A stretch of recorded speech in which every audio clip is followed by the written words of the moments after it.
चंद्र राशि मेष का मासिक राशिफल नवंबर 2025। स्वास्थ्य के दृष्टिकोण से नवंबर का महीना आपको मिले जुले या कुछ तक कमजोर परिणाम दे सकता है। आपके लग्न या राशि के स्वामी ग्रह मंगल इस पूरे महीने 8वें भाव में रहने वाले हैं। 8वें भाव में मंगल की गोचर को अच्छा नहीं माना जाता। हालांकि मंगल अपनी राशि में रहेंगे, ऐसे में हो सकता है कि कोई बड़ी स्वास्थ्य समस्या न आने दे, लेकिन छोटी मोटी स्वास्थ्य समस्याओं को आने से रोकने में मंगल कुछ हद तक पीछे रह सकते हैं।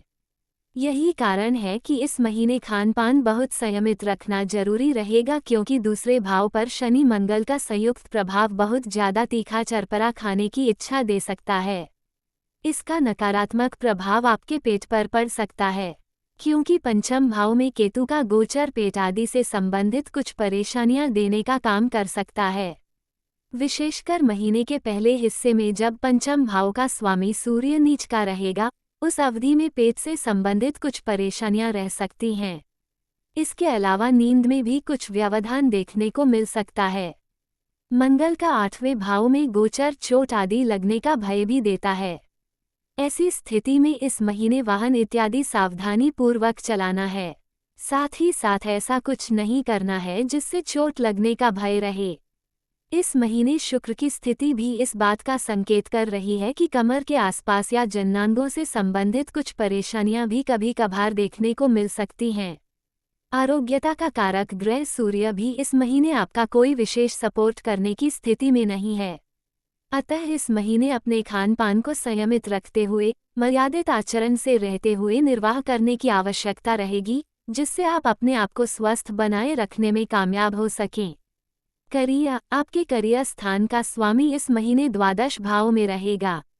शनि का द्वादश भाव में होना सामान्य तौर पर अच्छा नहीं माना जाएगा। ऊपर से शनि 28 नवंबर तक वक्री हैं। ये स्थितियां इस बात का संकेत कर रही हैं कि कार्यक्षेत्र में इस महीने भी कुछ कठिनाइयां मौजूद रह सकती हैं। सप्तम भाव के स्वामी शुक्र की स्थिति भी बहुत अनुकूल नहीं है। साथ ही साथ महीने के पहले हिस्से में सप्तम भाव में नीच के सूर्य का प्रभाव भी रहेगा। ये सभी स्थितियां इस बात का संकेत कर रही हैं कि कार्यक्षेत्र के मामले में इस महीने सावधानी पूर्वक निर्वाह करना जरूरी रहेगा। यदि आप ऐसा करते हैं तो बृहस्पति की सप्तम दृष्टि शायद आपकी मेहनत के परिणाम आपको दे सके और आप संतोषप्रद परिणाम प्राप्त कर सकें।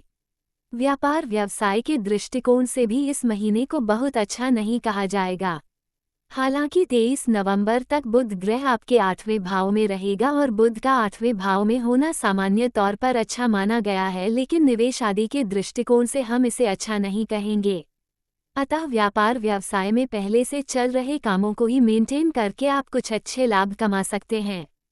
नए सिरे से किसी काम की शुरुआत या निवेश आदि उचित नहीं रहेगी। नौकरी पेशा लोगों को भी इस महीने औसत परिणाम मिलते हुए प्रतीत हो रहे हैं। सहकर्मियों के साथ विवाद या लड़ाई न होने पाए, इस बात के लिए लगातार कोशिश जरूरी रहेगी। प्रेम, विवाह, व्यक्तिगत संबंध, नवंबर के महीने के लिए यदि आपके प्रेम संबंध की बात की जाए तो इस महीने आपके पंचम भाव के स्वामी सूर्य 16 नवंबर तक नीच अवस्था में रहेंगे। यह अनुकूल स्थिति नहीं है। वहीं 16 नवंबर के बाद सूर्य 8वें भाव में रहेंगे, ये भी अनुकूल स्थिति नहीं है। पंचम भाव में केतु का गोचर भी अनुकूल परिणाम देने वाला नहीं है। वहीं प्रेम संबंध के कारक ग्रह शुक्र इस महीने या तो कमजोर स्थिति में रहेंगे या फिर औसत स्थिति में रहेंगे। अतः प्रेम संबंध में सामंजस्य तभी रह सकेगा जब आप सावधानी पूर्वक निर्वाह करेंगे।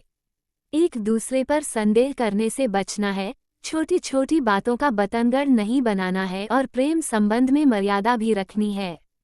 ऐसा करने की स्थिति में परिणाम बेहतर रह सकते हैं। वहीं विवाह आदि से संबंधित बातों को आगे बढ़ाने के लिए महीना ज्यादा सपोर्ट नहीं कर रहा है।